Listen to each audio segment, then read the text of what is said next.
ఒక అడవిలో ఒక నక్క ఉంది. దగ్గరలో ఉన్న చెరువు వద్ద ఒక కొంగ ఉంది. వారిద్దరికీ స్నేహం కలిసింది. ఒక రోజున నక్క కొంగను ఇంట్లో విందుకు రమ్మని పిలిచింది. కొంగ సరేనంది. కొంగ నక్క ఇంటిని చేరుకుంది. నక్క కంచం తీసుకొచ్చి కొంగ ముందు పెట్టింది. తీయని వాసన వస్తున్న పాయసాన్ని ఆ కంచంలో వడ్డించింది. కొంగ తన పొడవైన ముక్కుతో దానిని తినడానికి ప్రయత్నించింది. కానీ ముక్కుకు ఏమీ చిక్కడం లేదు, నోటిదాకా పోవడం లేదు. అయ్యో, నీకు తినడం చేత కావడం లేదా?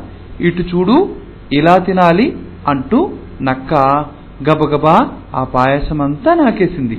కొంగ ఉసూరంటూ ఆకలితో అలాగే చెరువు వద్దకు వెళ్ళిపోయింది.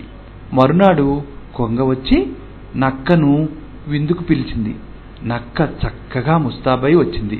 నక్కని కూర్చోబెట్టి ముందుగా ముక్కాలిపీట వేసి దానిపై చేపల పులుసు ఉన్న సన్నని పొడవైన కూజాను ఉంచింది. ఘుమఘుమలాడుతున్న చేపల పులుసు నక్కకు నోరిరుస్తుంది.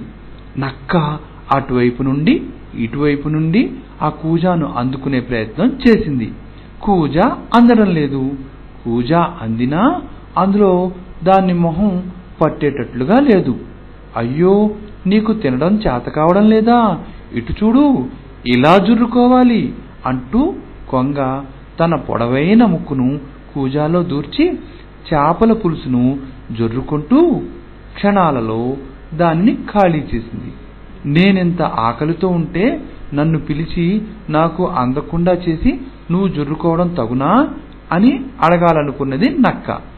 నీవు నేర్పిన విద్యయే అని కొంగ జవాబిస్తుందని తెలిసి నక్క నోరు మెదపకుండా ఇంటి దారి పట్టింది.